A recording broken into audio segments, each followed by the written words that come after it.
Permata Hati Bapa malam hari ini kita sama-sama akan kembali berefleksi dari satu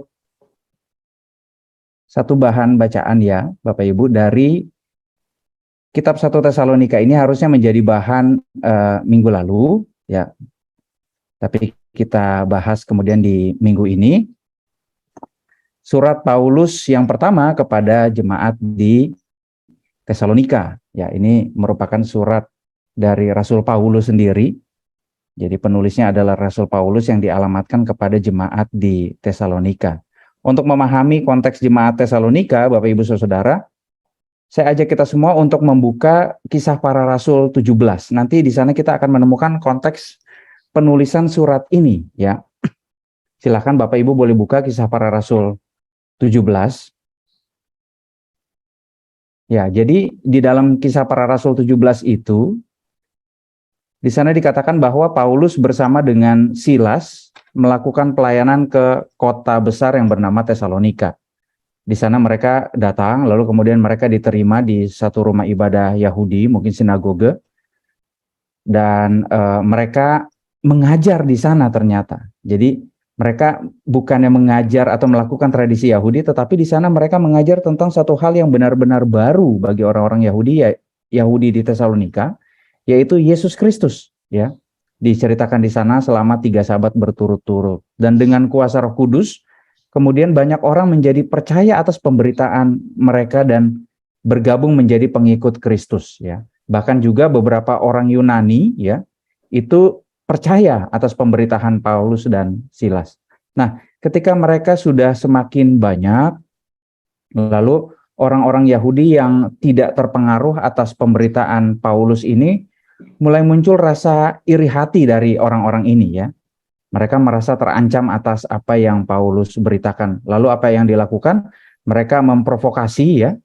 Mereka membuat kekacauan lalu mengajak orang-orang yang ada, orang-orang yang tidak suka juga dengan Paulus, tidak menerima pemberitaan Paulus untuk untuk datang rame-rame ke rumah di mana Paulus dan Silas tinggal, digeruduk istilahnya gitu ya.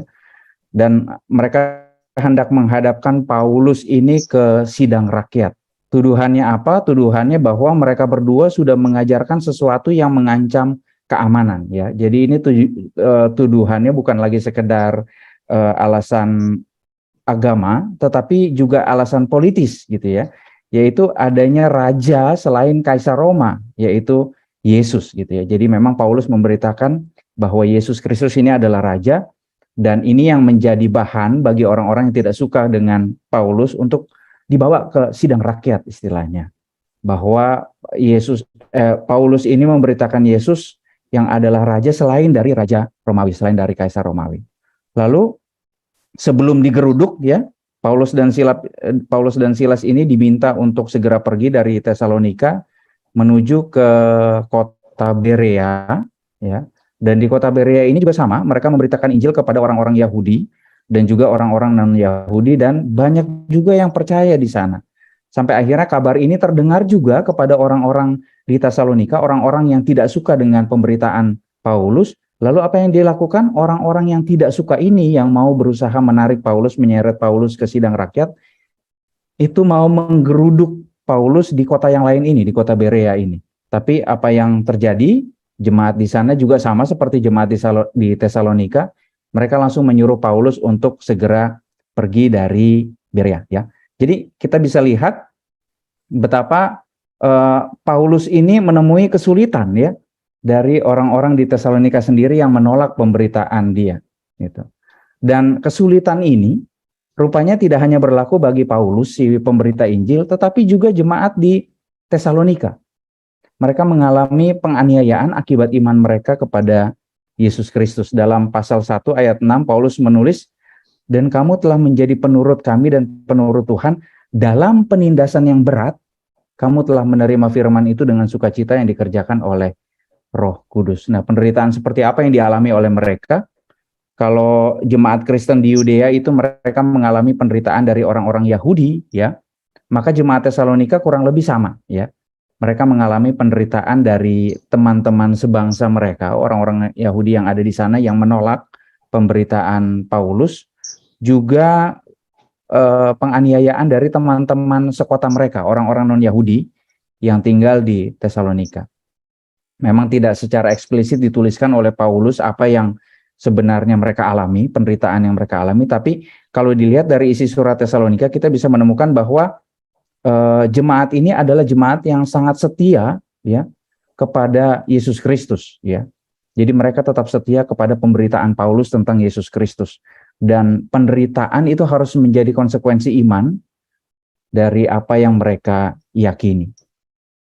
Nah, terlepas dari penganiayaan, ya, yang dialami oleh orang-orang Tesalonika, jemaat Tesalonika, ada 3 hal yang Paulus puji dari jemaat Tesalonika, sekaligus dia ingatkan kepada jemaat untuk selalu dihidupi. Ya, dalam pasal 1 ayat 3 dikatakan, sebab kami selalu mengingat pekerjaan imanmu, usaha kasihmu dan ketekunan pengharapanmu kepada Tuhan kita Yesus Kristus di hadapan Allah dan Bapa kita. Dalam ayat ini terkandung 3 hal, ya, dan ini yang mau Paulus ingatkan dan juga Paulus puji dari jemaat Tesalonika. Yang pertama itu pekerjaan iman atau ketekunan di dalam menghidupi iman. Bahwa jemaat Tesalonika, walaupun mereka dalam penganiayaan, mereka tetap tekun dalam menghidupi iman kepada Kristus. Lalu yang kedua, usaha kasih atau hidup dalam kasih kepada semua orang. Ini juga yang dilakukan oleh jemaat Tesalonika. Walaupun mereka sudah disakiti, tetapi mereka tetap hidup di dalam kasih kepada semua orang, bahkan yang menyakiti mereka. Dan yang ketiga, ketekunan pengharapan bahwa Yesus Kristus kelak akan kembali dan membawa serta orang-orang yang percaya kepadanya. Jadi mereka tetap memegang teguh pengharapan ini bahwa Yesus Kristus suatu saat nanti akan kembali dan membawa serta mereka orang-orang yang percaya kepadanya. Nah, 3 hal ini yang kalau kita baca, ya, di dalam keseluruhan kitab 1 Tesalonika ini yang menjadi inti pemberitaan dari Paulus. Ini akan diulang-ulang oleh Paulus sepanjang surat ini.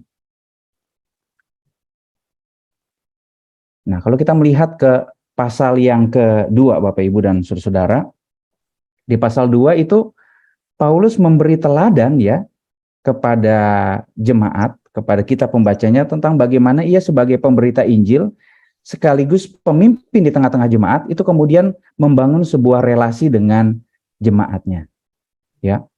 Di dalam ayat 7 kita baca bersama, tetapi kami berlaku ramah di antara kamu, sama seperti seorang ibu mengasuh dan merawati anaknya.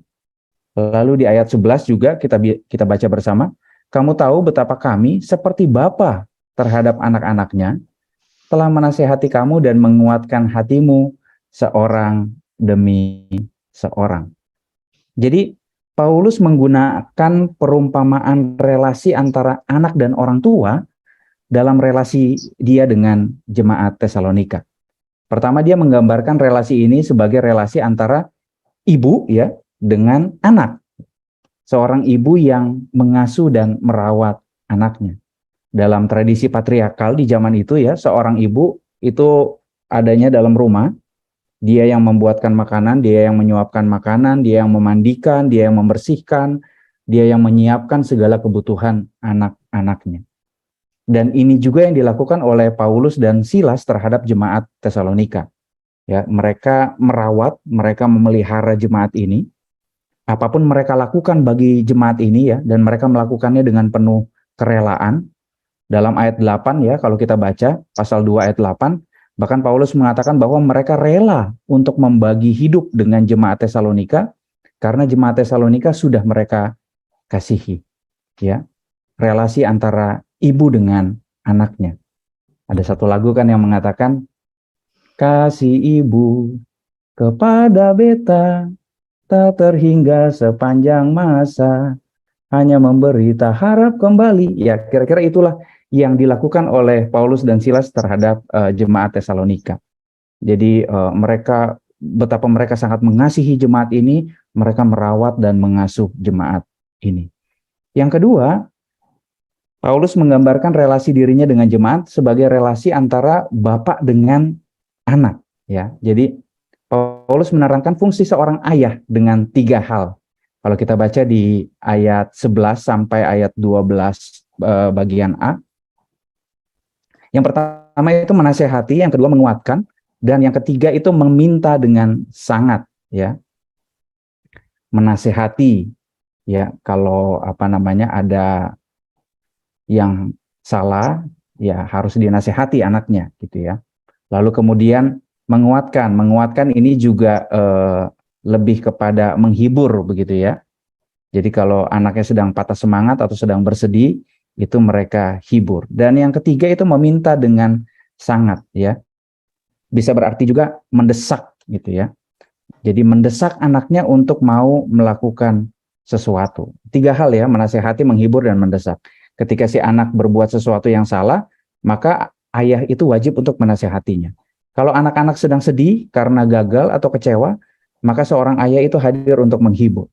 Ketika anak-anaknya terlihat takut untuk mengerjakan sesuatu yang benar dan baik, maka seorang ayah itu akan mendesak anaknya atau memberikan dorongan, gitu ya, supaya si anak itu bisa maju, ya.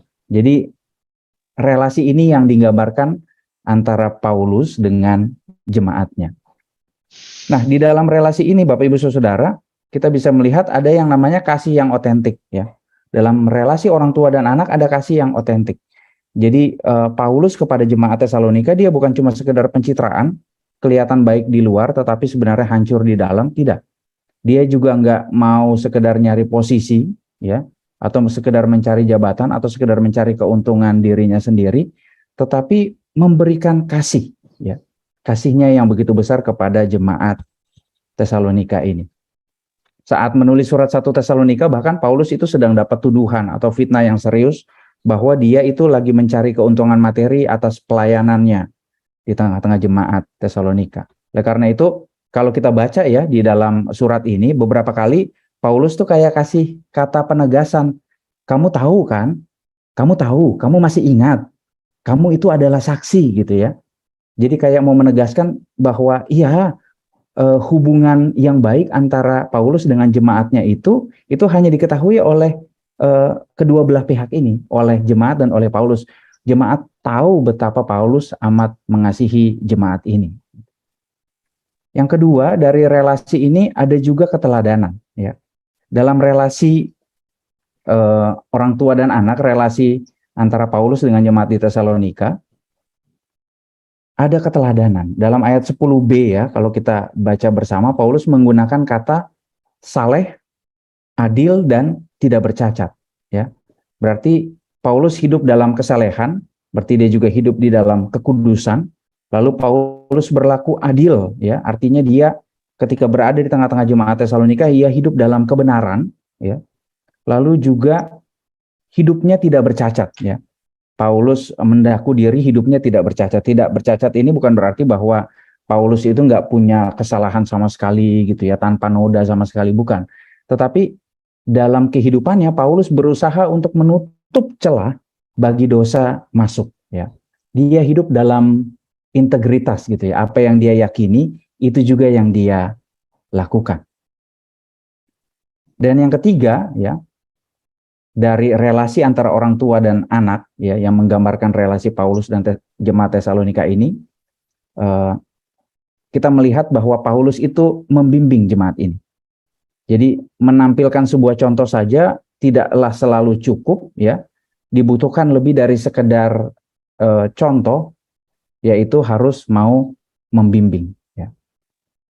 Jemaat ini butuh bimbingan dan itulah yang dilakukan oleh Paulus kalau kita baca ya di dalam ayat 11 dan ayat 12 gitu. Menasehati, menguatkan, meminta dengan sangat, gitu ya. Jadi memang jemaat ini betul-betul dikasihi oleh Paulus sehingga dia membimbing jemaat ini sampai pada pertumbuhannya. Bagian berikutnya dalam pasal 2 ayat 13 sampai 20, Paulus lalu mengucap syukur kepada Allah karena jemaat Tesalonika ini telah menjadi jemaat yang mau menerima firman dan menjadi pengikut Kristus, ya. Sebenarnya memang ada kekhawatiran dari Paulus kalau jemaat Tesalonika ini mungkin menjadi tidak setia kepada Allah oleh karena apa? Oleh karena penganiayaan, gitu ya. Semakin lama kan kalau orang dianiaya terus-menerus bisa jadi dia akan berpaling begitu ya. Mana ada sih orang yang mau hidupnya susah terus, mana ada sih orang yang hidupnya mau menderita terus begitu ya. Bisa jadi mereka akan berpaling dari Kristus. Tetapi sejauh ini mereka tetap bertahan dalam iman ya. Walaupun orang-orang Yahudi ataupun orang-orang non-Yahudi yang ada di sekitar mereka itu terus mendatangkan penderitaan bagi mereka. Dan dalam situasi seperti ini, Paulus merasa penting untuk memberi dukungan kepada mereka sebab penganiayaan atau penderitaan itu bisa saja melemahkan iman mereka. Bisa saja membuat mereka jadi nggak semangat lagi dan menghambat pertumbuhan rohani mereka. Nah, bagaimana Paulus memberikan dorongan atau semangat kepada jemaat itu? Yang pertama, dengan menyadarkan mereka bahwa mereka itu tidak sendirian dalam menderita ya. Paulus hendak menyadarkan jemaat ini bahwa mereka itu tidak sendirian dalam menderita. Ada saudara-saudara mereka yang ada di Yudea sana itu juga mengalami penganiayaan dan kesulitan yang sama ya. Jadi mau dibangun rasa solidaritas gitu ya. Oh, ternyata saya nggak sendirian menderita. Ternyata saudara-saudara saya juga yang sama-sama beriman kepada Kristus itu juga ikut menderita, sehingga ada diharapkan muncul kekuatan dari sana. Lalu yang kedua, teladan Paulus sendiri, gitu ya.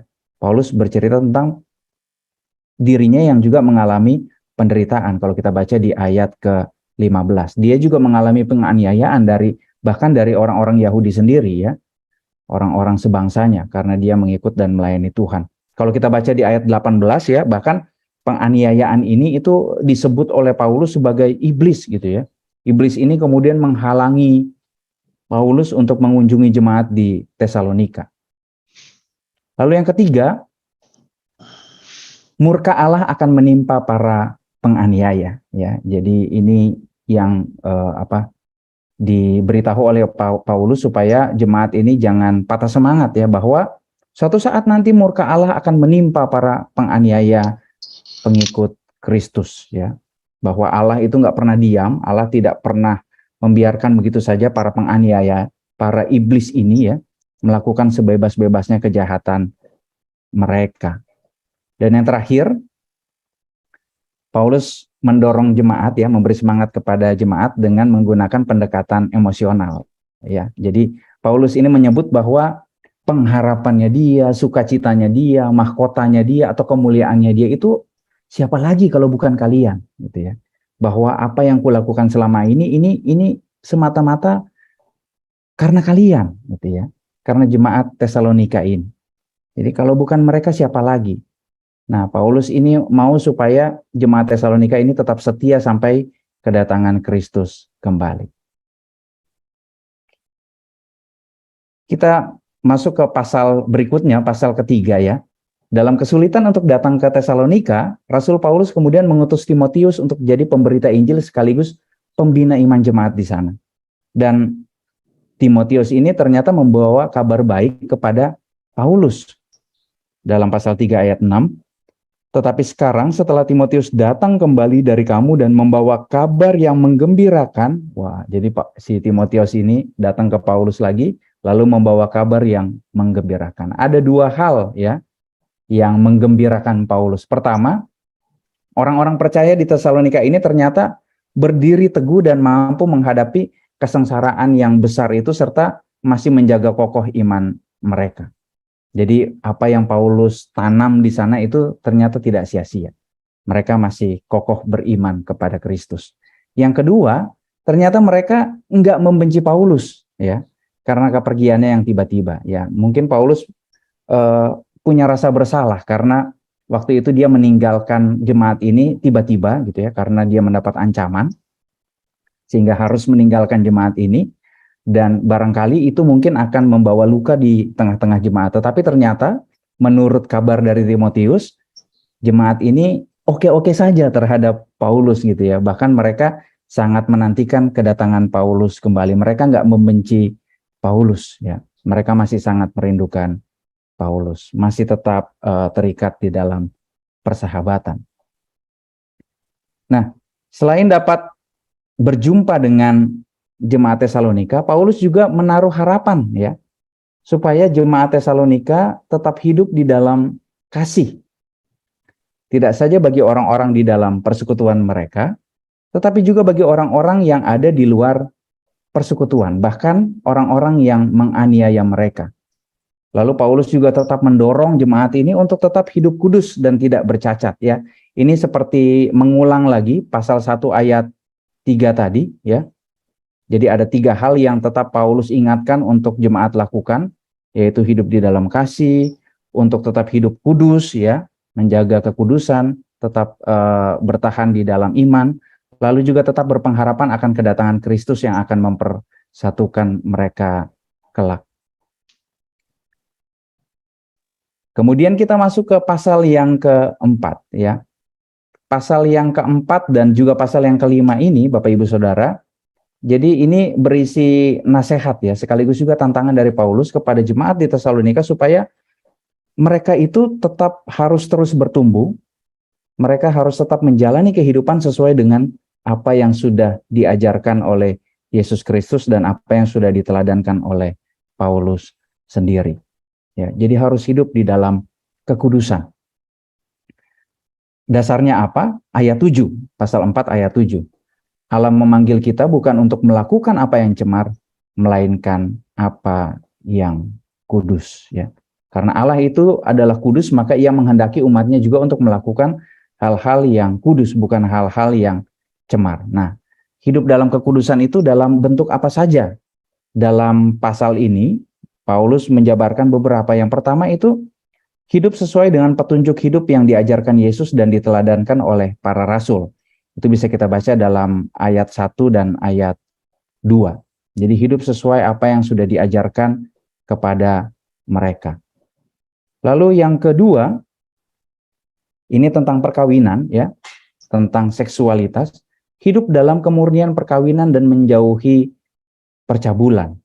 Nah, pada masa itu seks bebas di Tesalonika adalah sebuah bentuk ritual pemujaan, ya, terhadap dewa-dewi Yunani, dan secara tegas ini ditolak oleh Yesus dan ditekankan juga oleh rasul-rasulnya termasuk Paulus supaya mereka tetap menjaga kekudusan hidup perkawinan, ya. Jadi mereka mengajak jemaat untuk berhenti melakukan percabulan dan hidup kudus di dalam perkawinan mereka, ya. Jadi satu suami untuk satu istri. Lalu yang ketiga, itu hidup tidak memperdaya saudaranya, yaitu hidup dalam kejujuran, pasal 4 ayat 6, ya. Jadi tidak berlaku curang kepada orang lain, tidak seperti orang-orang lain di luar Kristen yang pada saat itu seringkali melakukan kecurangan, yang seringkali berlaku tidak adil dan tidak jujur. Maka orang Kristen dituntut untuk hidup dalam kejujuran. Lalu yang keempat, hidup dalam kasih persaudaraan, gitu, ya. Mereka diminta untuk tetap hidup dalam kasih persaudaraan. Di bagian ini Paulus memuji, ya, ayat 9, Paulus memuji bahwa jemaat Tesalonika ini sudah mempraktekkan bagaimana mengasihi saudaranya, ya. Tetapi Paulus mengatakan, ayo lakukan itu dengan lebih sungguh lagi, gitu, ya. Jadi apa yang sudah baik harus menjadi lebih baik, jangan kendor atau jangan cuma baik terus-menerus aja. Dari baik harus jadi lebih baik. Lalu kemudian hidup dalam ketenangan dan tidak mencari masalah, ya. Ini ayat 11 kita baca. Hiduplah Paulus berkata, hiduplah jangan ngurusin masalah orang lain, gitu, ya. Jangan cari-cari masalah, gitu. Jadi hiduplah di dalam ketenangan dan tidak mencari masalah dengan sesamamu yang lain.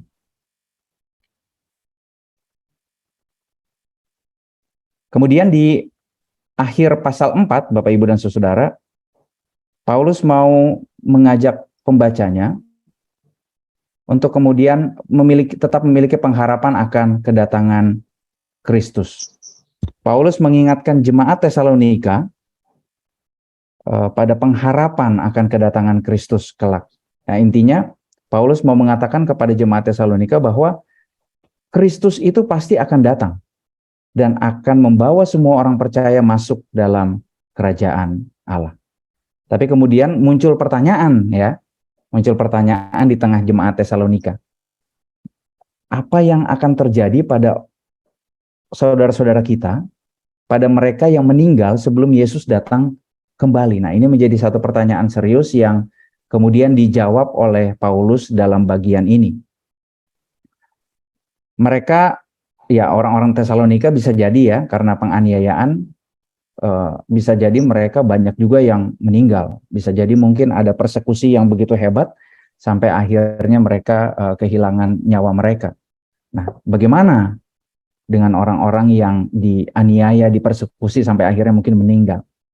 Paulus menjawab di ayat 14, karena jikalau kita percaya bahwa Yesus telah mati dan telah bangkit, maka kita percaya juga bahwa mereka yang telah meninggal dalam Yesus akan dikumpulkan Allah bersama-sama dengan Dia.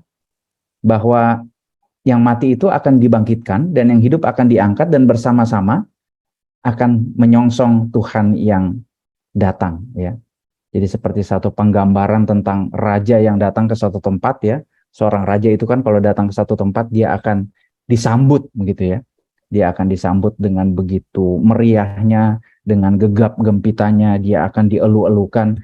Dan penggambaran inilah yang kira-kira Paulus gambarkan kepada jemaat Tesalonika tentang bagaimana nanti kelak ketika Yesus datang kembali, bahwa yang hidup dan yang mati semuanya akan diangkat dan dibangkitkan dan bersama-sama akan menyongsong Tuhan yang akan datang. Dan yang tidak kalah penting ya, itu ada di ujung pasal 4. Ya. Hiburkanlah seorang akan yang lain. Nah, ini menjadi penting begitu ya. Dari kebingungan gitu tentang bagaimana orang-orang mati ini nasibnya bagaimana. Paulus menutupnya dengan hiburkanlah seorang akan yang lain. Ya, itu penting kita tahu, tetapi yang paling penting juga dari dalam kehidupan kita harus saling menghibur satu dengan yang lain. Ketika orang kehilangan sanak saudaranya, mereka mungkin akan merasa sedih, mereka mungkin akan dirundung kesedihan yang begitu sangat, dan mereka butuh penghiburan dari sesamanya. Mereka butuh penghiburan dari dalam persekutuannya sendiri. Maka Paulus meminta jemaat di Tesalonika untuk mau menghibur sesamanya. Gitu ya. Di pasal kelima, Bapak Ibu Saudara, pasal yang terakhir dari surat 1 Tesalonika ini, Rasul Paulus masih hendak mengingatkan, kalau kita baca ya, pasal 5 ayat 1 sampai dengan ayat yang ke-11, di situ Rasul Paulus masih hendak mengingatkan bahwa kedatangan Tuhan itu akan terjadi secara tiba-tiba. Ayat 2 mengatakan, karena kamu sendiri tahu benar bahwa hari Tuhan datang seperti pencuri di waktu malam. Jadi Paulus mengingatkan jemaat Tesalonika untuk nggak usahlah berusaha mencari tahu kapan sih Kristus itu akan datang kembali. Kenapa? Karena ya Kristus itu akan datang seperti pencuri di malam hari. Artinya dia akan datang secara tiba-tiba dan nggak bisa diprediksi, diperkirakan kapan waktunya. Karena itu harus berjaga-jaga dan bersiap-siap. Mereka yang tidak siap dan tidak berjaga-jaga pada waktu Kristus datang kembali, maka mereka akan mengalami kebinasaan. Oleh karena itu sikap hati dan hidup dalam kebenaran itu menjadi lebih penting dibandingkan mengetahui kapan Kristus itu akan datang. Jadi Paulus kemudian menasihati mereka untuk tidak hidup lagi dalam dosa dan kegelapan. Bisa jadi hari penghukuman itu akan tiba-tiba datang kepada mereka. Mereka itu adalah anak-anak terang, maka mereka harus hidup di dalam terang. Ya. Jangan hidup sebagai anak-anak gelap. Gitu. Mereka harus tetap senantiasa setia dalam memelihara iman. Mereka harus hidup penuh kasih, ya, sana dikatakan, dan fokus pada pengharapan mereka akan keselamatan yang dijanjikan kepada mereka di dalam Yesus Kristus. Kristus akan datang kembali. Ya, tetapi tidak tahu kapan. Berjaga-jagalah senantiasa, hiduplah di dalam kekudusan. Lalu pasal 5 ayat 12 sampai 22 barangkali ini yang cukup terkenal ya dari surat Rasul Paulus kepada jemaat di Tesalonika ini, karena ini isinya nasihat-nasihat gitu ya. Ini seringkali dibacakan kalau lagi petunjuk hidup baru atau apa begitu ya. Ini seringkali dirujuk di sini. Rasul Paulus menuliskan nasihat-nasihat yang membangun. Pertama untuk membangun persekutuan ya. Yaitu kita bisa lihat di sana dalam ayat 12 sampai 22 menghormati pemimpin atau pelayan Tuhan, lalu juga menjunjung tinggi dan menghargai pelayanan yang dilakukan oleh gereja, tidak menganggap rendah nubuat-nubuat atau segala ajaran, ya. Nubuat bisa diartikan segala ajaran yang disampaikan oleh kuasa Roh Kudus. Ya. Jadi dalam nasihatnya, Rasul Paulus mau meneguhkan kita supaya kita tetap menghormati dan menghargai persekutuan, gitu ya. Supaya jemaat di Tesalonika ini tetap berada di dalam persekutuan. Di sana ada Timotius yang diutus oleh Paulus. Hargailah Timotius ini sebagai pelayan di tengah-tengah mereka. Lalu yang kedua, membangun diri sendiri, ya, nasihat dalam rangka membangun diri sendiri. Apa saja? Yang pertama itu senantiasa bersukacita, lalu kemudian tetap berdoa, mengucap syukur dalam segala hal, tidak memadamkan roh, menguji segala sesuatu, menjauhkan diri dari kejahatan, ya.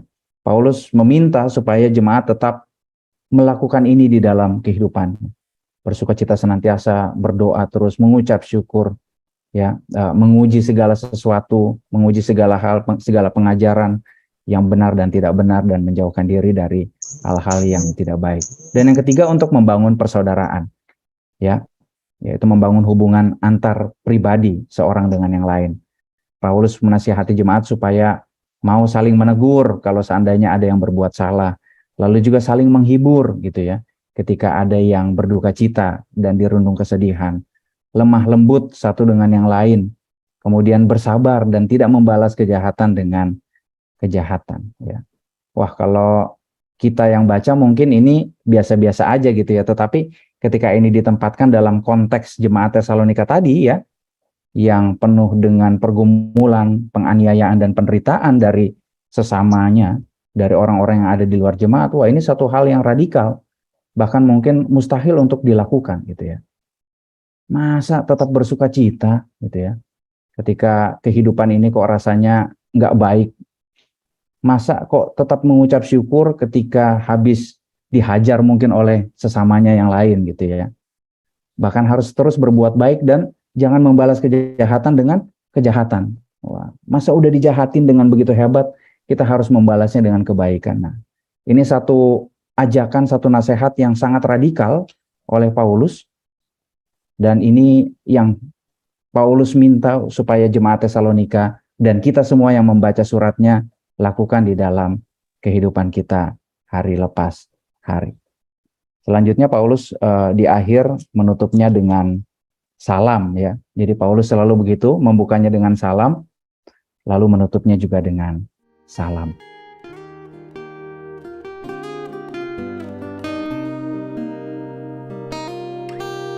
Kalau kita ingat bersama bahwa memang kitab Tesalonika ini yang sudah dijelaskan pada minggu lalu itu ditulis oleh Paulus. Memang ada banyak penafsiran lain yang mengatakan bisa jadi surat 2 Tesalonika tidak ditulis oleh Paulus. Tetapi beberapa tafsiran lainnya secara lebih kuat mengatakan bahwa memang Pauluslah yang menulis. Kalau kita lihat memang Bapak Ibu semua, surat 2 Tesalonika ini itu ditulis dari Korintus tidak lama setelah surat yang pertama. Jadi setelah surat yang pertama dikirimkan kepada jemaat di Tesalonika, maka surat yang kedua ini tidak lama muncul setelah itu. Timotius dan juga Silas yang ada di situ bersama dengan Paulus juga menjadi penulis sebenarnya dari surat ini. Jadi kalau dikatakan bahwa surat ini memang ditulis oleh Paulus bersama dengan Timotius dan juga Silas. Dan tahun terjadinya itu sekitar tahun 53 Masehi.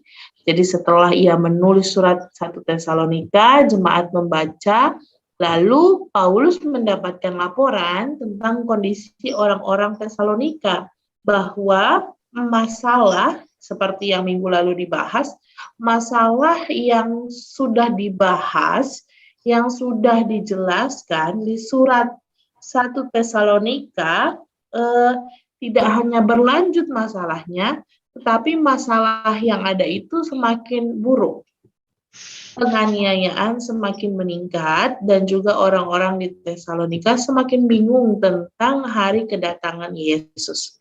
Jadi kalau kita lihat memang secara keseluruhan ada 3 alasan yang menjadi dasar dari surat Tesalonika yang kedua ini. Yang pertama adalah dasarnya untuk menyemangati jemaat yang tinggal di dalam penganiayaan yang tetap terus berlanjut dalam kehidupan mereka, bahkan dikatakan makin parah.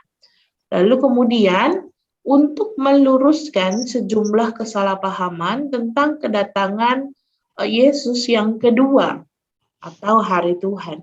Dan yang ketiga adalah untuk berurusan dengan para pelanggar aturan. Jadi memang kalau kita lihat Bapak Ibu, 2 Tesalonika ini hanya terdiri dari 3 pasal. Kalau secara keseluruhan, maka pasal pertama ingin berbicara hal tersebut. Jadi ada 3 dasar alasan tersebutlah yang akhirnya membuat Paulus juga membuat surat ini dalam 3 bagian. Yang pertama bagiannya mau berbicara tentang pengharapan, yang kedua bagiannya mau berbicara tentang hari kedatangan, lalu yang ketiga mau berbicara tentang tantangan. Jadi ada 3 dasar, di pasal pertama harapan, pasal kedua hari kedatangan, pasal ketiga tantangan. Lalu setiap pasal yang ada, baik pasal 1, 2, 3, itu selalu ditutup dengan doa singkat dari Paulus. Nah, ini juga yang menjadi keunikan dari 2 Tesalonika. Setiap pasal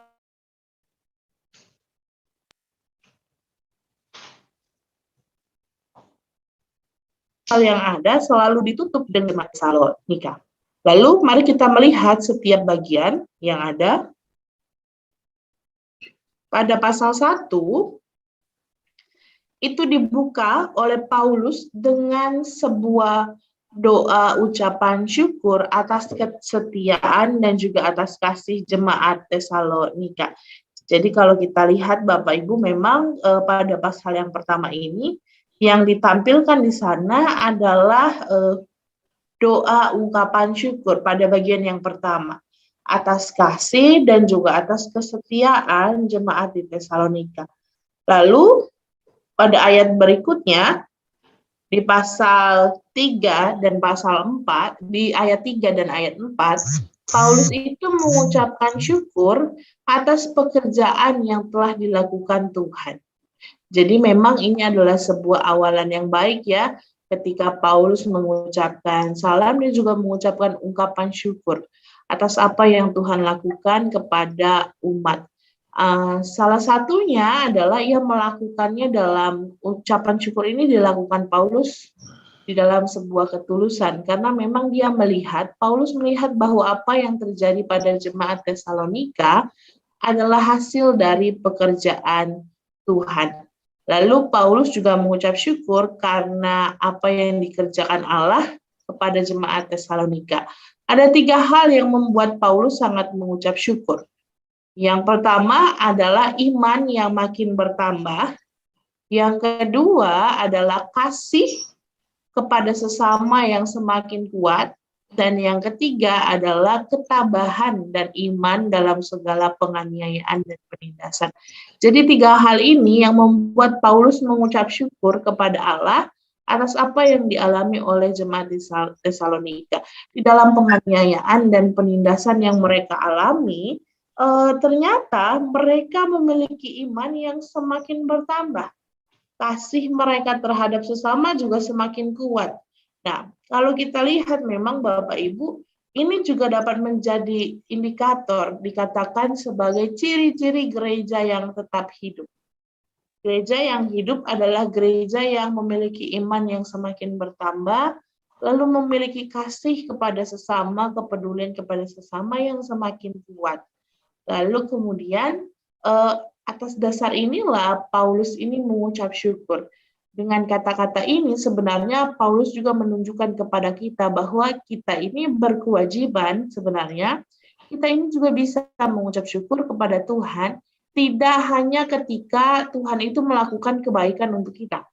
Tetapi kita bisa juga mengucap syukur kepada Tuhan untuk hal-hal baik, untuk hal-hal yang Tuhan tunjukkan kepada saudara-saudara kita, atau kepada orang lain. Jadi kalau kita ngomong tentang ungkapan syukur, ini tidak melulu hanya fokus pada diri kita, hal baik yang kita alami, hal baik yang terjadi pada kita, tetapi juga apa yang terjadi pada orang lain. Itulah sebenarnya yang mau Paulus juga sampaikan.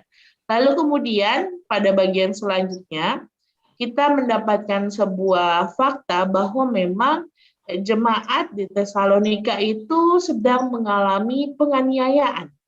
Mereka sedang bergumul sebagai orang Kristen yang baru mengikut Tuhan, apalagi kunjungan Paulus begitu singkat. Kalau kemarin kan disampaikan oleh Kak Anes hanya 3 kali sabat, berarti ya sekitar 3 minggu ya.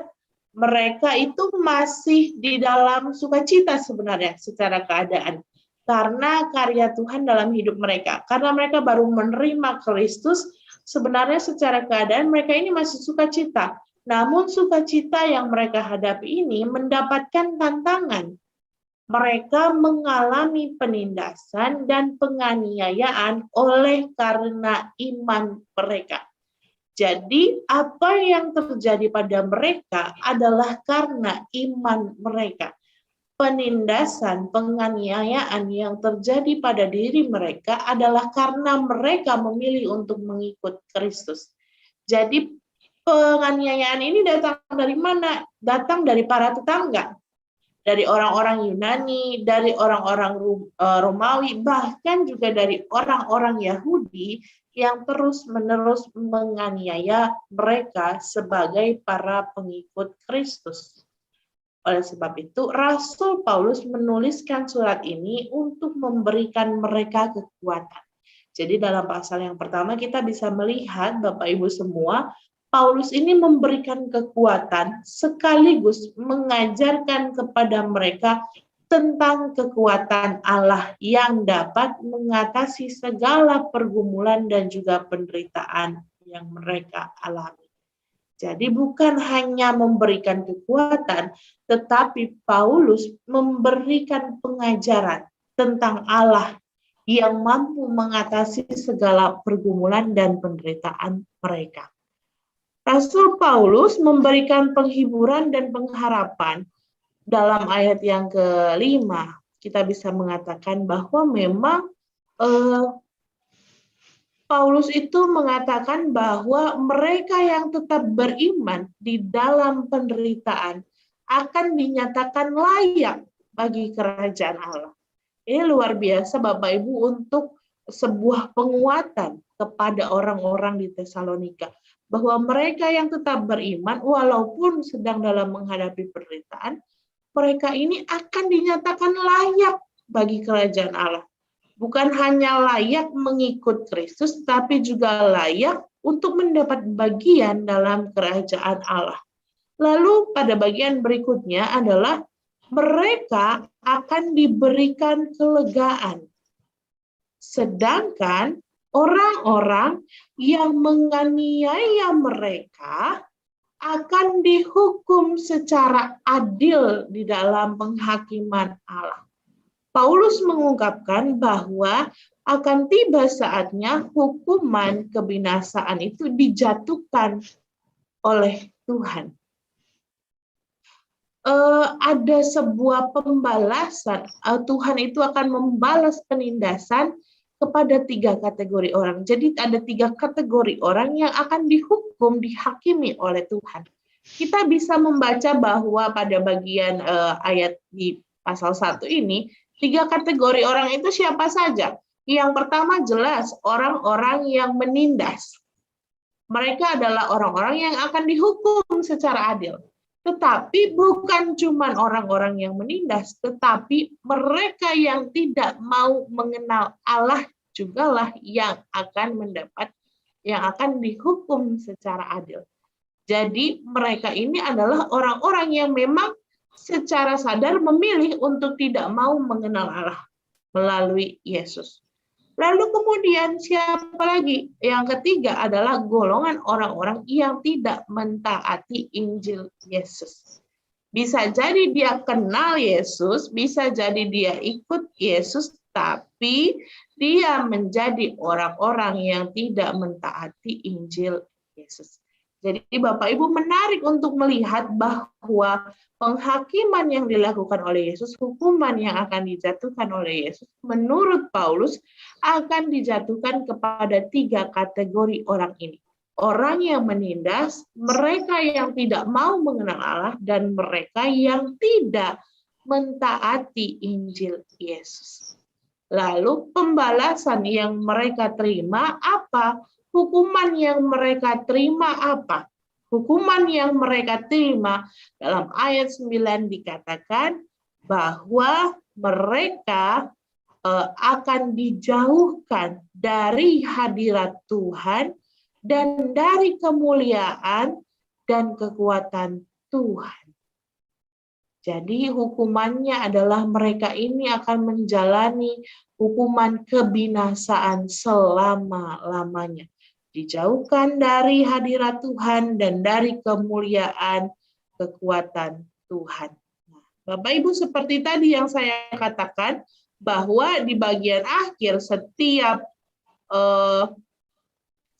bagian dari pasal pasti selalu ditutup dengan doa.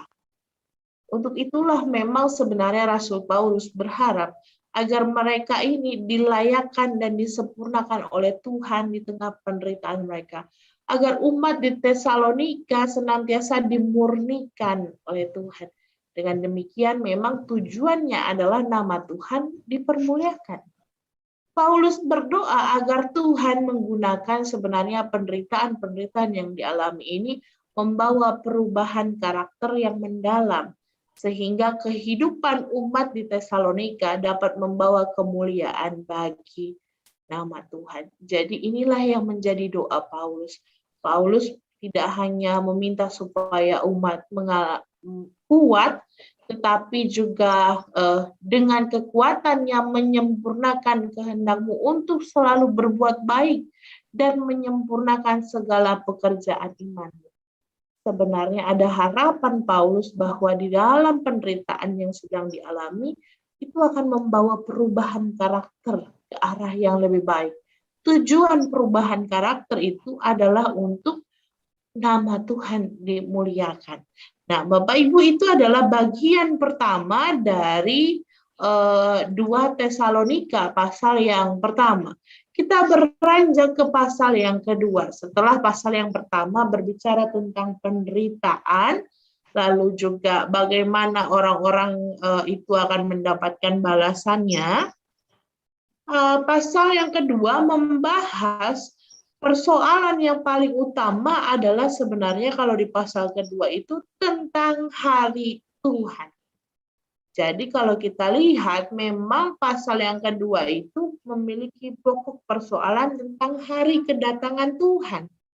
Menurut 2 Tesalonika, ada anggota jemaat di Tesalonika yang mengumumkan bahwa hari Tuhan itu telah tiba. Sehingga ini membingungkan jemaat dan mengakibatkan adanya ketidakpastian di dalam gereja. Ini dicatat Bapak Ibu dalam ayat yang pertama sampai ayat yang kedua tentang kebingungan.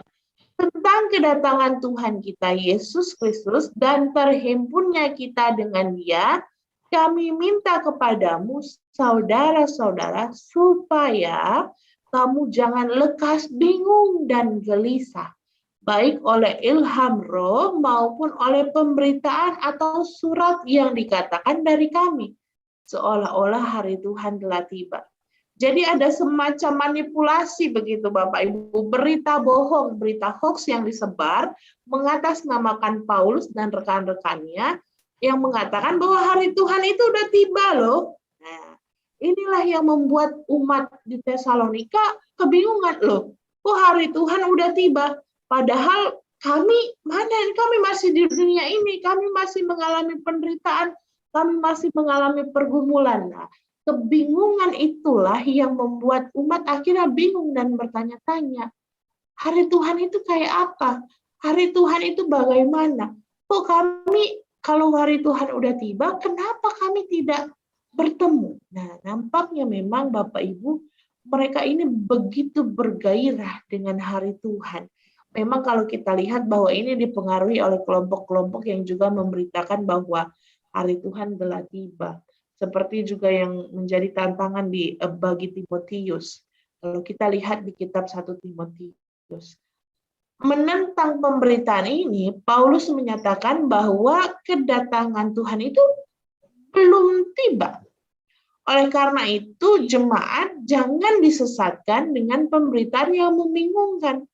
Menurut Paulus, kedatangan hari Tuhan itu harus didahului dengan peristiwa-peristiwa yang dilakukan oleh si pendurhaka. Kalau kata di pasal 2 itu, Bapak Ibu, kalimat yang digunakan untuk orang-orang penyesat itu si pendurhaka. Jadi pendurhaka itu merujuk pada orang-orang yang menyesatkan. Namun Tuhan Yesus akan membunuh si pendurhaka itu dengan nafas mulutnya sewaktu ia datang kembali.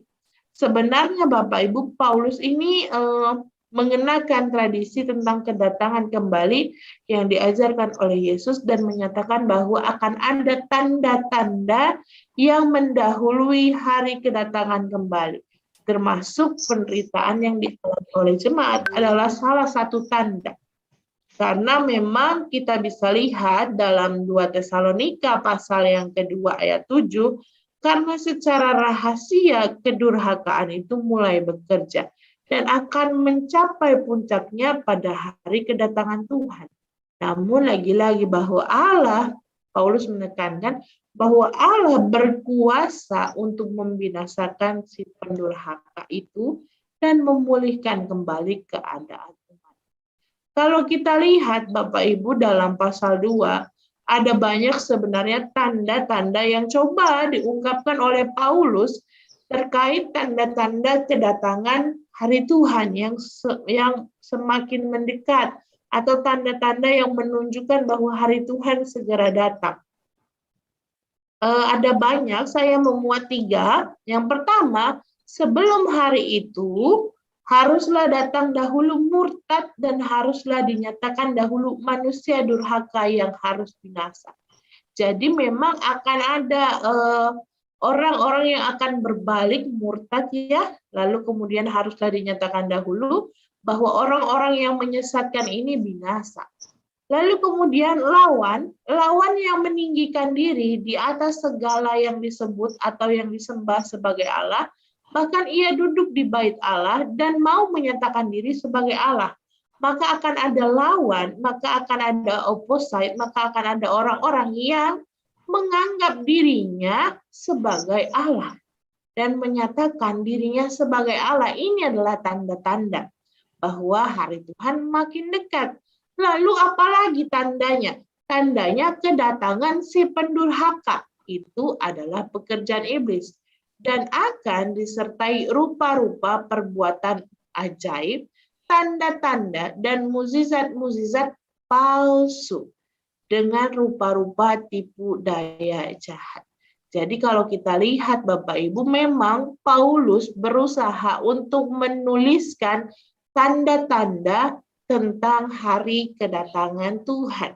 Secara garis besar memang tanda-tanda ini menjadi sebuah hal yang juga dialami, yang juga menjadi pergumulan dari umat. Tapi kalau kita lihat Bapak Ibu, peristiwa yang mengarah pada kedatangan Tuhan memang akan sangat umum dan jelas.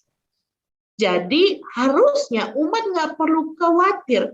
Umat di Tesalonika nggak perlu khawatir, nggak perlu takut kalau ternyata mereka tertinggal. Karena mereka merasa bahwa kok hari Tuhan udah tiba tapi tidak terjadi apa-apa dengan kami. Mereka mungkin takut tertinggal. Mereka mungkin takut Tuhan tidak menemui mereka. Nah, jadi Paulus mau menekankan bahwa tanda-tandanya itu sangat umum dan juga sangat jelas. Jadi umat tidak perlu khawatir dan takut. Apa yang perlu mereka lakukan? Mereka, umat ini hanya perlu setia sampai Yesus membebaskan, sampai Yesus datang membebaskan mereka. Nah, seperti tadi, pasal 1 ditutup dengan doa, maka pasal 2 pun ditutup dengan doa. Apa doa yang ada pada pasal 2? Sebab itu berdirilah teguh dan berpeganglah pada ajaran-ajaran yang kamu terima dari kami, baik secara lisan maupun secara tertulis. Dan Ia, Tuhan kita Yesus Kristus dan Allah Bapa kita, yang dalam kasih karunia-Nya telah mengasihi kita dan yang telah menganugerahkan penghiburan abadi dan pengharapan baik kepada kita, kiranya menghibur dan menguatkan hatimu dalam pekerjaan dan perkataan yang baik. Apa maksud dari doa Paulus? Paulus meminta kepada Bapa untuk menghibur dan juga untuk menguatkan umat di Tesalonika agar mereka tetap setia pada jalan Yesus. Agar mereka tetap setia pada iman mereka. Agar mereka tetap setia berpengharapan. Agar mereka tetap setia selalu pada jalan mereka untuk mengikuti Yesus. Agar Tuhan menghibur dan menguatkan jemaat untuk selalu setia. Nah, inilah yang menjadi doa Paulus ketika umat mengalami ketakutan, kebingungan, dan juga kekhawatiran akan hari kedatangan Tuhan. Paulus meminta agar Tuhan menguatkan umat untuk tetap setia. Lalu kita akan tiba pada bagian yang terakhir Bapak Ibu di pasal yang ketiga. Pasal ketiga memuat tentang sebuah situasi real yang memang dihadapi oleh umat. Ajaran orang-orang tertentu dalam jemaat, kalau kita tadi lihat ya, bahwa ada orang-orang yang berusaha untuk menyesatkan tentang hari kedatangan Tuhan, bahwa hari Tuhan telah tiba. Ajaran orang-orang tertentu dalam jemaat ini tidak hanya mengakibatkan kebingungan, tetapi juga menyebabkan beberapa orang tidak mau lagi bekerja, Bapak Ibu. Menarik ya, bahwa ternyata pengumuman atau informasi tentang datangnya hari Tuhan itu membuat banyak orang berhenti bekerja. Ya udahlah, buat apa lagi bekerja? Hari Tuhan kan akan segera datang. Oh, buat apa lagi saya bekerja susah payah? Tuhan kan akan datang segera. Nah, inilah yang dialami oleh Paulus dan juga jemaat di Tesalonika. Paulus menasihatkan mereka agar mereka senantiasa bekerja dan menjauhi orang-orang yang tidak mau bekerja. Dalam ayat 6 dikatakan bahwa tetapi kami berpesan kepadamu saudara-saudara dalam nama Tuhan Yesus Kristus supaya kamu menjauhkan diri dari setiap saudara yang tidak melakukan pekerjaannya dan yang tidak menurut ajaran yang telah kamu terima dari kami. Jadi menarik Bapak Ibu, sebuah situasi di mana ada informasi bahwa hari Tuhan akan tiba, banyak orang malah resign, nggak mau kerja. Sebaliknya, Paulus ingin menasehatkan jemaat, dia mendorong jemaat agar tetap giat dalam bekerja.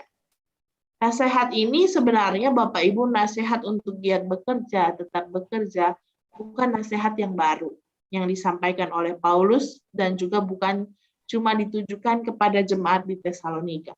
Dalam surat yang lain, dalam surat yang terdahulu, bahkan di 1 Tesalonika pun, Paulus sudah menyampaikan hal tersebut. Dalam surat itu, Paulus lebih dahulu memotivasi jemaat agar mereka mengikuti teladan Paulus. Kenapa nih harus ikutin teladan Paulus? Teladan yang Paulus maksud adalah Paulus juga adalah orang yang bekerja. Ia juga tetap bekerja sebagai seorang pembuat tenda. Kalau Paulus itu kerjanya buat tenda ya Bapak Ibu, dia bekerja sebagai pembuat tenda untuk mendukung pelayanannya di samping pekerjaan utamanya memberitakan Injil. Dalam perkataan lain memang jemaat tidak hanya berdoa menantikan tibanya hari Tuhan, tetapi dalam penantian itu mereka juga harus lebih giat bekerja. Karena dikatakan di 2 Tesalonika ayat 10b, Siapa tidak mau bekerja, janganlah ia makan. Bapak Ibu, memang ini adalah kondisi ideal di mana seorang pengikut Yesus itu meneladani Yesus. Yesus yang mau memberi diri bekerja keras. Sehingga para pengikut Yesus ini harusnya mau juga untuk terlibat di dalam pekerjaan-pekerjaan. Sehingga dari hasil bekerja mereka tidak hanya dapat menafkahi diri mereka sendiri, tetapi lewat diri mereka, hidup mereka dapat menjadi bermanfaat bagi orang lain. Nah, Bapak Ibu, inilah yang sebenarnya ditekankan oleh Paulus, bahwa jangan sampai kita terjebak pada omongan-omongan palsu, informasi-informasi palsu, akhirnya membuat jemaat berhenti bekerja. Paulus menekankan bahwa kita harus tetap bekerja, karena Yesus pun adalah orang yang memberi diri, senantiasa bekerja keras demi pemberitaan Injil. Maka umat pun diajak untuk senantiasa bekerja keras, tidak hanya untuk menafkahi dirinya, tetapi juga untuk hidup bermanfaat bagi orang lain. Lalu, seperti tadi bagian pertama, bagian kedua ditutup dengan doa, maka bagian ketiga dari surat ini, di pasal ketiga, juga ditutup dengan doa. Doa Paulus adalah, dan ia, Tuhan damai sejahtera, kiranya mengaruniakan damai sejahteranya terus-menerus dalam segala hal kepada kamu, Tuhan menyertai kamu sekalian. Dalam doanya, Paulus bahwa di tengah segala penderitaan dan kebingungan yang jemaat alami, Allah akan tetap memberi mereka damai sejahtera. Nah, bukankah hal ini adalah hal yang penting untuk dimiliki oleh umat di tengah segala penderitaan dan kebingungan?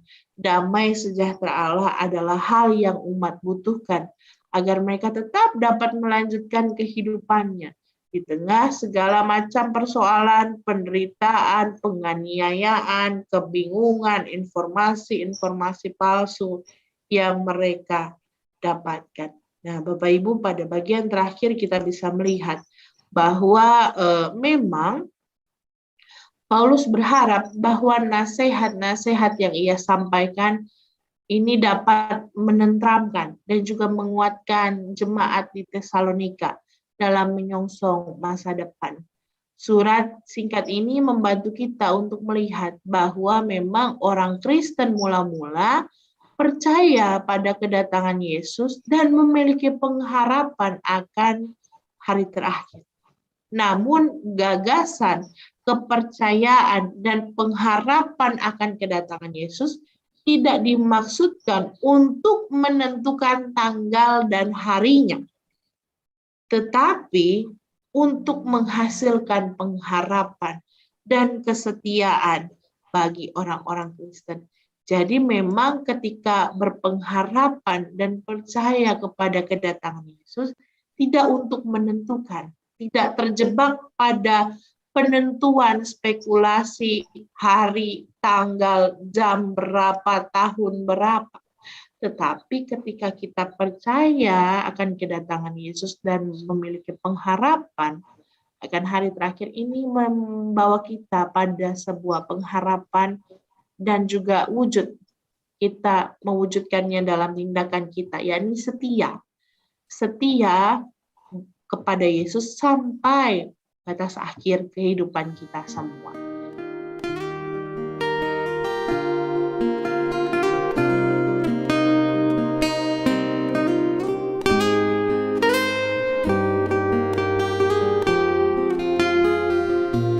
Kita akan melihat bersama-sama surat Yakobus ini. Yang pertama, kita perlu melihat siapa yang menulis surat ini ya, serta konteksnya itu seperti apa. Ada banyak Yakobus, Bapak Ibu ya.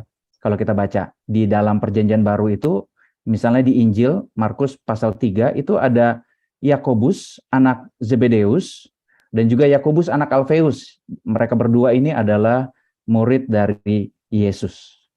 Tetapi penulis kitab ini ternyata bukan mereka berdua, bukan bukan murid dari Yesus, melainkan Yakobus yang adalah saudara Yesus. Ya, ketika kita belajar bersama dari surat Yudas, kita juga melihat bahwa Yudas ini adalah saudara Yesus.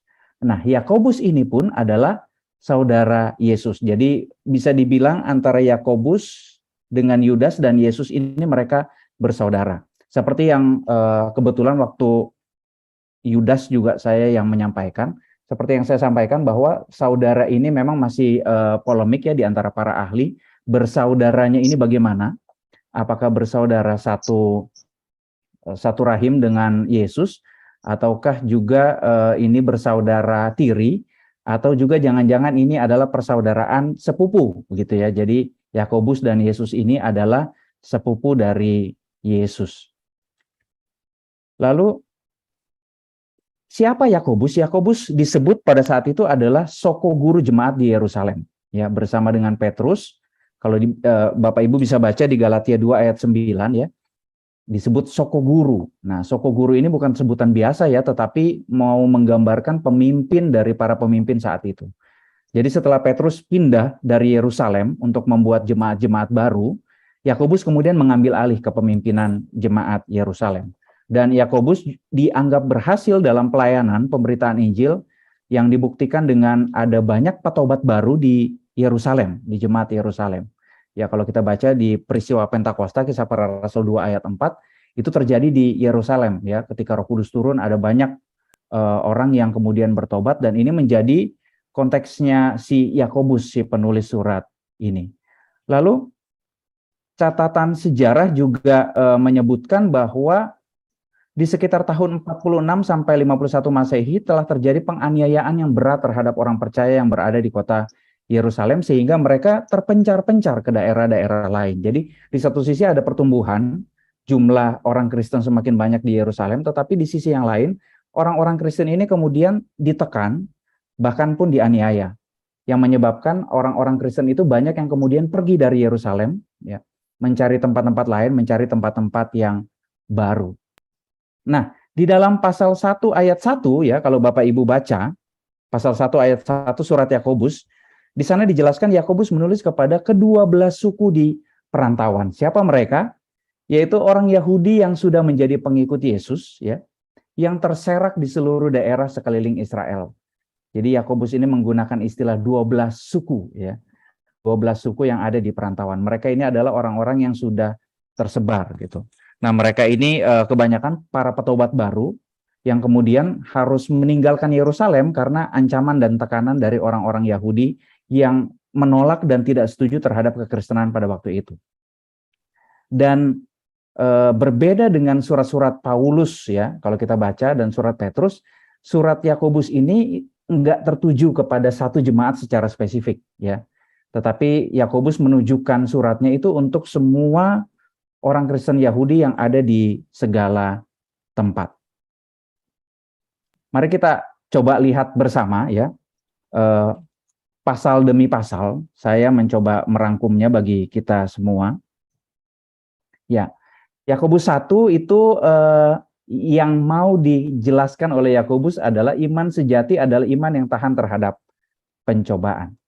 Iman sejati adalah iman yang tekun dalam pencobaan dan menganggap pencobaan itu sebagai kebahagiaan ya. Kalau kita baca di dalam ayat 2, pencobaan sebagai kebahagiaan karena pencobaan yang dilalui dengan ketekunan dalam iman akan menghasilkan kesempurnaan dan keutuhan ya. Jadi Yakobus mau mengajak jemaat yang pada saat itu sedang berada dalam pencobaan ya, masa-masa yang sulit, untuk ayo, pencobaan ini adalah suatu kebahagiaan gitu ya. Karena dengan bertekun kita ini akan menjadi sempurna. Kita ini akan menjadi utuh ya. Utuh ini maksudnya berintegritas begitu ya, antara apa yang diimani dengan apa yang dilakukan itu sama.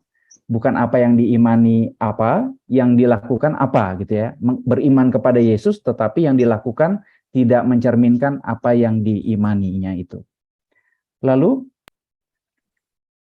Yakobus juga menjelaskan di pasal 1, ketika menghadapi pencobaan ya, maka dibutuhkan hikmat. Dan Allah akan menganugerahkan hikmat itu.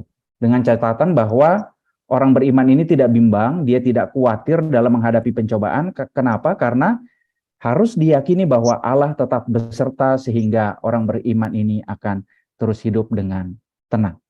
Meskipun di dalam pencobaan. Ya, di sana dikatakan, tetapi apabila di antara kamu ada yang kekurangan hikmat, hendaklah ia memintakannya kepada Allah. Ya. Hikmat ini untuk apa? Supaya bisa hidup sempurna dan utuh itu. Jadi apa yang dilakukan itu sama dengan apa yang diimani dan dipercaya. Beriman kepada Yesus, beriman kepada Kristus yang mengajarkan hukum kasih, itu pula yang harus dilakukan. Dan untuk melakukan itu seseorang butuh hikmat dari Allah. Lalu dalam pasal 1, Yakobus juga mau menjelaskan tentang ketimpangan dan kesenjangan sosial dalam kehidupan umat, itu juga menjadi salah satu pencobaan yang ada di tengah-tengah jemaat. Ya, ini pencobaan baik itu kepada orang-orang miskin atau juga bagi orang-orang yang kaya. Kondisinya pada saat itu, Yakobus menjelaskan bahwa orang miskin itu direndahkan dan merasa dirinya tidak diberkati gitu ya. Kalau dalam perjanjian lama itu kan selalu berkat kekayaan itu identik dengan berkat Tuhan gitu ya. Sementara mereka ini orang-orang Kristen Yahudi ini banyak yang miskin gitu.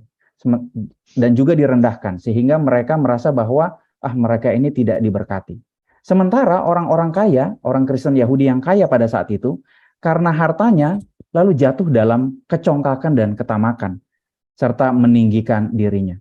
Maka Yakobus berkata, orang miskin yang berharap kepada Allah, dia akan ditinggikan.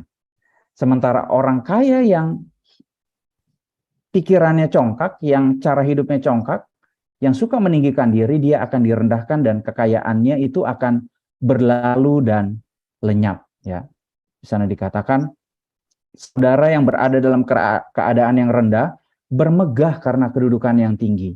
Orang kaya karena kedudukannya yang rendah itu ya, jadi yang tinggi itu direndahkan, sebab ia akan lenyap seperti bunga rumput. Jadi Yakobus memberikan pengharapan ya, terutama kepada mereka yang miskin dan lemah, bahwa yang lemah ini akan ditinggikan oleh Allah dan orang-orang kaya yang congkak mereka akan direndahkan. Kemudian di pasal 1 ya, Yakobus juga menjelaskan bahwa orang yang beriman itu dia akan sabar dan bertahan di dalam pencobaan sampai akhirnya dia mendapatkan mahkota kehidupan.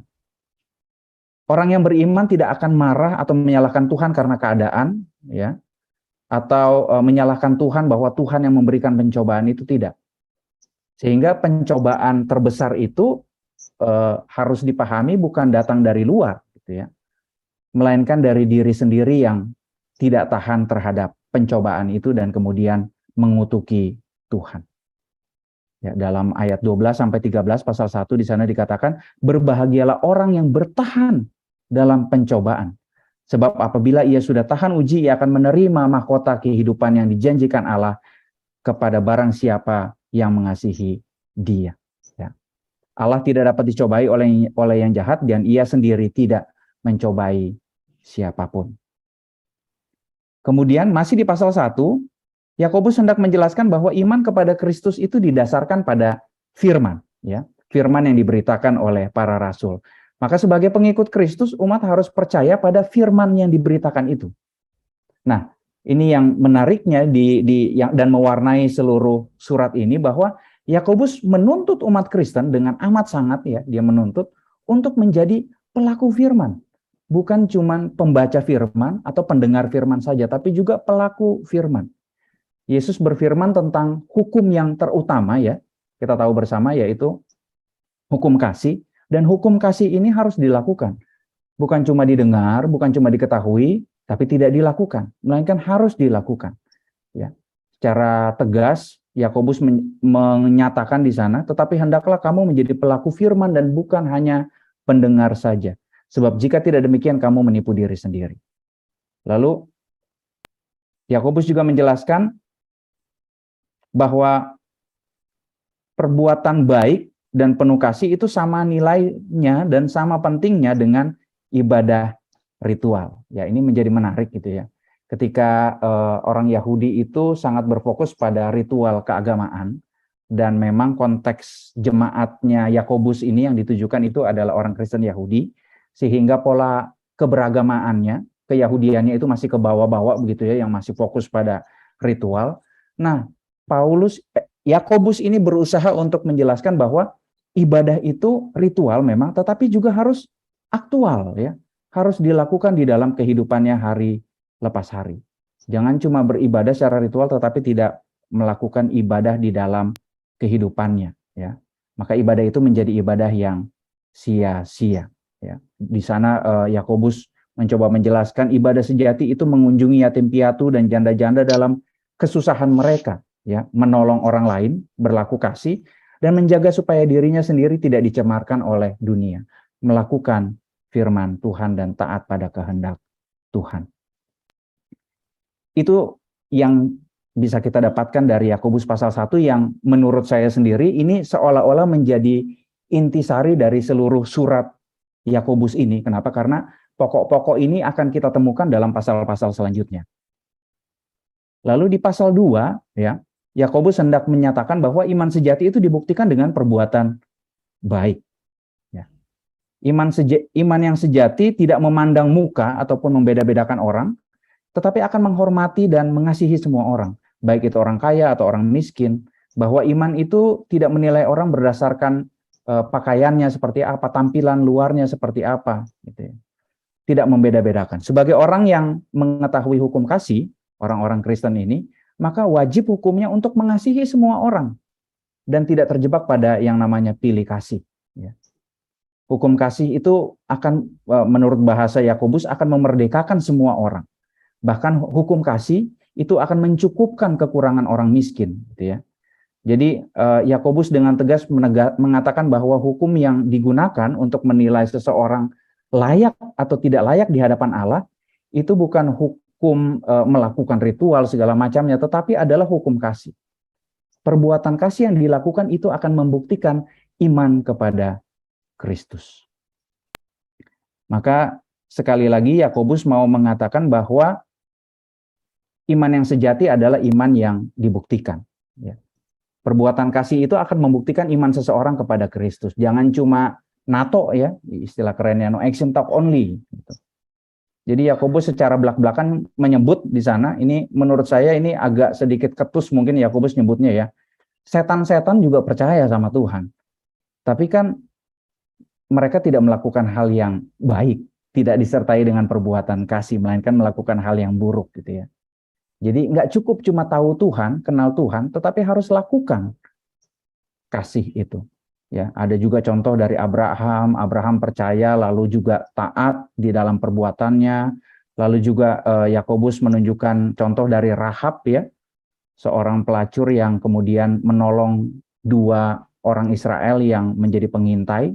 Dia percaya dan dia juga bertindak sesuatu. Maka iman tanpa perbuatan ya, dalam ayat 26 pasal 2 adalah mati. Di sana dikatakan. Iman tanpa perbuatan adalah mati. Kemudian Yakobus pasal 3 ya. Kalau kita melihat di pasal 3 Bapak Ibu, Yakobus hendak menyatakan bahwa iman yang sejati itu menjadi nyata dari perkataan. Nah, ini masuk ke perkataan ya. Kalau tadi perbuatan itu juga harus tercermin dari perkataan ya. Ini tentang lidah disebutkan di sini oleh Yakobus. Yakobus mengajak umat Tuhan yang percaya untuk mengendalikan lidahnya. Ketika lidah itu bisa dikendalikan, berarti seseorang itu sanggup mengendalikan seluruh tubuh. Berawal dari lidah yang dikendalikan. Ada pepatah mengatakan karena mulut badan binasa ya. Jadi ketika lidah itu tak terkendali, kemudian menjatuhkan dan menjelek-menjelekkan orang lain, maka di situ pula dia akan menjadi binasa. Di situ pula dia tidak mencerminkan apa yang dia yakini. Mulut itu dibandingkan oleh Yakobus dengan kekang, kemudi, ya, atau api, atau benda kecil yang bisa mengendalikan sesuatu yang besar. Itu bahasa dari Yakobus ya. Nah, lidah itu merupakan api yang bisa membawa kita kepada neraka. Lidah itu seperti dunia kejahatan yang bernoda, yang buas, beracun, sulit dijinakan. Ya. Lidah itu tidak boleh mengeluarkan yang baik. Ya. Pagi hari itu haleluya puji Tuhan. Mulai siang, mulai kepanasan gitu ya, mulai disenggol sama orang lain gitu, kemudian makian dan kutukan semua keluar buat orang lain. Tidak bisa. Orang percaya itu harus lidahnya dikendalikan dan digunakan hanya untuk hal-hal, mengeluarkan hal-hal yang baik. Lidah itu harus kudus dan menghasilkan kehidupan yang penuh kedamaian. Lalu menjaga ucapan, ya. Jadi Yakobus menyatakan bahwa orang Kristen itu harus menjaga ucapan dan melakukan perbuatan yang baik. Nah, kalau tadi bicara soal mengekang lidah, menahan lidah, itu hanya bisa dilakukan dari hikmat Allah. Ya, kalau kita tadi baca di pasal 1, Yakobus sudah menjelaskan tentang pentingnya hikmat Allah dan bagaimana kita harus memintanya kepada Allah dalam rangka memiliki kehidupan beriman yang berintegritas gitu ya, antara apa yang diyakini dengan apa yang dilakukan. Maka di pasal ini bagi Yakobus ada berbagai tantangan yang dihadapi oleh umat Allah ya. Dalam kehidupannya ada iri hati, ada mementingkan diri sendiri, ada memegahkan diri, ada berdusta melawan kebenaran, dan itu semua harus dihindari. Dihindarinya dengan apa? Dengan hikmat dari Allah. Kenapa? Karena hikmat Allah itu akan menuntun umat pada tindakan yang penuh kasih, ya, jadi pendamai, jadi peramah, jadi penurut, lalu juga penuh belas kasihan, lalu menghasilkan buah-buah yang baik, tidak memihak dan juga tidak munafik. Lalu kalau kita baca lagi, Bapak Ibu Saudara, di dalam pasal yang keempat. Ya. Di dalam pasal 4 ini, Yakobus hendak mengatakan kepada jemaat bahwa iman sejati itu berlawanan dengan hawa nafsu dan dunia. Ya. Jadi ketika kita beriman kepada Yesus Kristus, maka kita perlu menjaga diri dari hawa nafsu dan dari pengaruh duniawi yang akan melunturkan ya apa yang kita yakini itu. Terutama yang akan mempengaruhi tindakan kita, yang harusnya bertindak penuh kasih menjadi tidak dengan kasih. Yakobus hendak mengajar bahwa iman kepada Kristus itu mengalahkan hawa nafsu. Ya. Beriman kepada Kristus itu harus bisa mengalahkan hawa nafsu. Dan Yakobus juga mengingatkan, ya, jangan sampai orang itu mendua hati. Yaitu di satu sisi mereka hatinya ke Yesus Kristus gitu ya, tapi hidupnya dikuasai oleh iri hati, oleh kecemburuan, oleh nafsu untuk menjatuhkan orang lain. Ya. Beriman kepada Kristus itu tidak bersahabat dengan hal-hal duniawi yang akan menghancurkan kehidupan beriman. Beriman kepada Kristus itu menjadikan umat tidak congkak, tidak iri, tidak tinggi hati. Iman sejati itu harus tunduk kepada Allah. Dan juga melawan iblis dengan cara mendekat kepada Allah, dan dengan itu Allah akan menyucikan umatnya. Jadi di sana dikatakan dengan merendahkan diri di hadapan Allah, kita akan ditinggikan. Ya. Dalam ayat 8-9 pasal 4, karena itu tunduklah kepada Allah dan lawanlah iblis, maka ia akan lari daripadamu. Ya. Jadi tunduk kepada Allah. Dan iblis ini, godaan ini harus dilawan. Ya. Tidak bisa menyerah dengan iblis, tidak bisa menyerah dengan segala perbuatan yang tidak baik, ya, tidak bisa menyerah dengan segala pengaruh buruk, tetapi harus terus mendekat kepada Allah. Bahkan di sana dikatakan, tahirkanlah tanganmu, hai kamu orang-orang berdosa, dan sucikanlah hatimu, hai kamu yang mendua hati. Bahwa kehidupan umat percaya itu harus menjadi kehidupan yang bersih. Tidak lagi melakukan kehidupan yang penuh dengan hawa nafsu yang kemudian merusak iman kepada Kristus. Di dalam pasal 4, lagi-lagi, ya, ini makanya Yakobus ini sepertinya berputar-putar di inti yang itu. Kalau tadi tentang perbuatan, nah ini kembali lagi di pasal 4, dia mengingatkan tentang dosa lidah. Apa sih dosa lidah itu? Memfitnah, ya. Hati-hati umat percaya jangan sampai lidahnya itu memfitnah orang lain. Jangan sampai menghakimi orang lain. Ya. Yakobus menegaskan bahwa lidah orang Kristen tidak dipakai untuk memfitnah dan menghakimi sesama atau juga menyombongkan diri.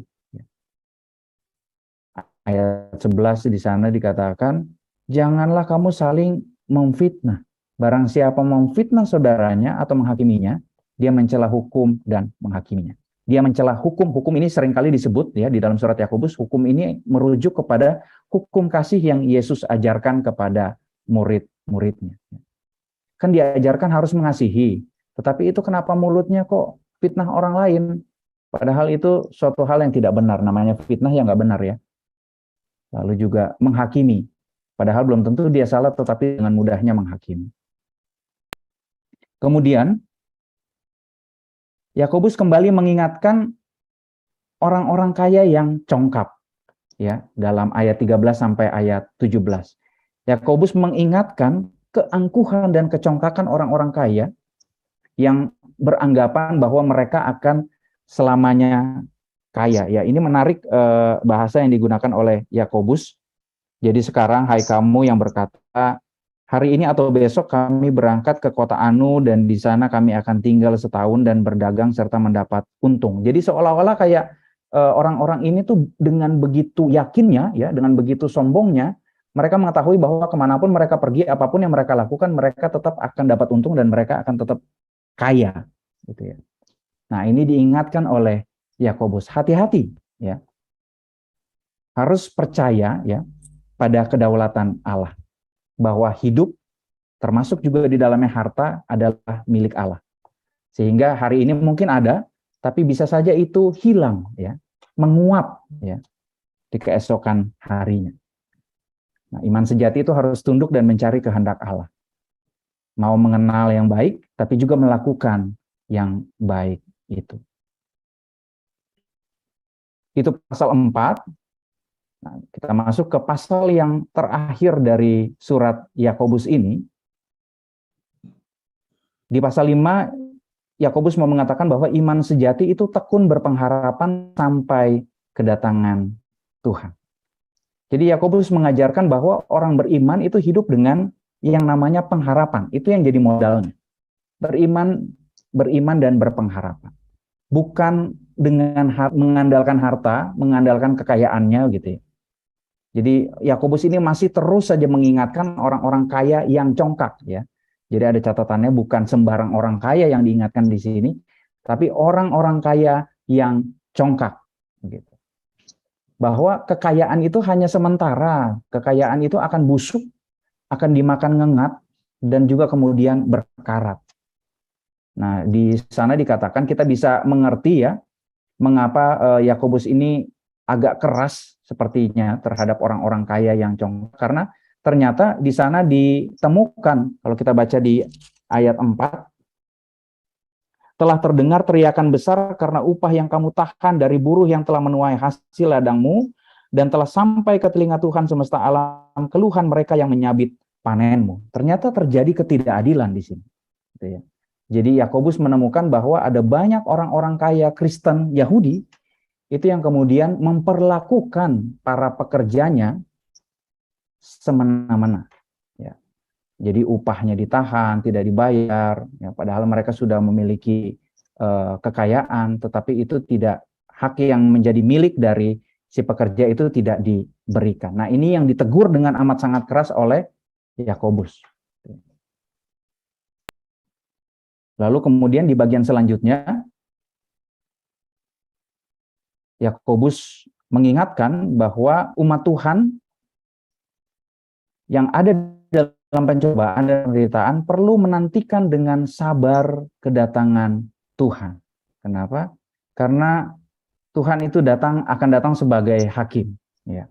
Jadi lagi-lagi Yakobus menyemangati orang-orang Kristen yang berada dalam pencobaan, yang berada dalam penderitaan. Tuhan itu akan datang sebagai hakim dan dia akan menghakimi.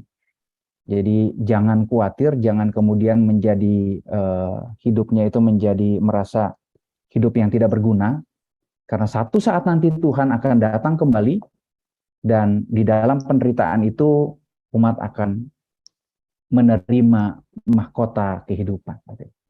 Jadi Yakobus menggunakan kalimat umat perlu bersabar seperti petani menantikan panen, sabar seperti nabi-nabi, sabar seperti Ayub ya di dalam penderitaannya. Pasal 5 ayat 7 di sana dengan jelas mengatakan, saudara-saudara bersabarlah sampai kepada kedatangan Tuhan. Hiduplah di dalam pengharapan. Kemudian ada nasihat-nasihat praktis di dalam pasal 5 ayat 12 sampai dengan ayat ke-20 ya. Jadi Yakobus menasihati jemaat untuk selalu menyatakan kebenaran. Ya, di sana dikatakan jika ya, hendaklah kamu katakan ya, ya. Jika tidak, hendaklah kamu katakan tidak. Jangan yang enggak, ya, yang tidak dilakukan itu kemudian kita katakan ya, itu bisa dilakukan. Gitu ya. Jangan memutarbalikan kebenaran. Lalu Yakobus memberikan nasihat kepada jemaat ketika sedang menderita. Apa yang perlu dilakukan? Berdoalah. Ketika sedang bergembira, maka bernyanyilah dengan penuh syukur kepada Tuhan. Ketika sedang sakit, ya, panggillah para penatua. Wah, ini penatua di sini disebut, ya, supaya mereka mendoakan. Gitu ya. Jadi ketika sedang sakit, panggillah para penilik jemaat, para pemimpin-pemimpin jemaat, supaya mereka datang dan mendoakan. Juga umat diminta untuk saling mengakui dosanya. Ya, jadi ketika ada kesalahan yang dilakukan oleh umat terhadap umat yang lain, maka perlu untuk mengaku dosa, tidak menyimpan kesalahan. Dan juga saling mendoakan. Ya. Di sana dikatakan ya, kita ini kayaknya pasal 5 ayat 16 ini semua kita hafal ini ya, Yakobus 5 ayat 16. Ini jadi ayat favorit. Ya. Doa orang yang benar bila dengan yakin didoakan, sangat besar kuasanya. Sehingga ketika menemui sesama yang sakit, sesama yang bergumul, maka yang perlu dilakukan nasihat Yakobus apa? Mendoakan. Doa orang yang benar bila dengan yakin didoakan, sangat besar kuasanya. Lalu Yakobus juga mengingatkan jemaat ketika ada orang yang menyimpang dari kebenaran, ingatkan orang itu supaya orang itu bisa kembali kepada kebenaran. Nah, demikian Bapak Ibu dan saudara-saudara ya, surat Yakobus ini kalau kita baca sebenarnya surat ini mau berkata dua hal. Yang pertama, Yakobus hendak mengingatkan jemaat yang pada saat itu sedang dalam penderitaan. Yakobus memberi semangat supaya mereka tetap bertahan di dalam penderitaan. Lalu yang kedua yang hendak Yakobus sampaikan adalah ayo umat itu jangan cuma terjebak pada yakin dan percaya saja gitu ya. Jangan terjebak pada keberimanan yang seperti itu.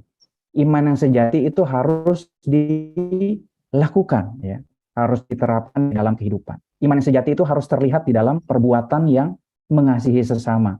Iman yang sejati itu harus terlihat dalam perbuatan yang mau melakukan segala kehendak Tuhan. Tidak cukup sekedar percaya saja.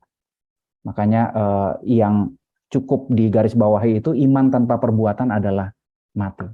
Maka ketika kita beriman kepada Kristus, perbuatan kita juga harus mencerminkan apa yang kita imani itu. Kita beriman kepada Sang Sumber Kasih, maka perbuatan kita juga harus menunjukkan kita hidup di dalam kasih kepada Tuhan dan juga kepada sesama.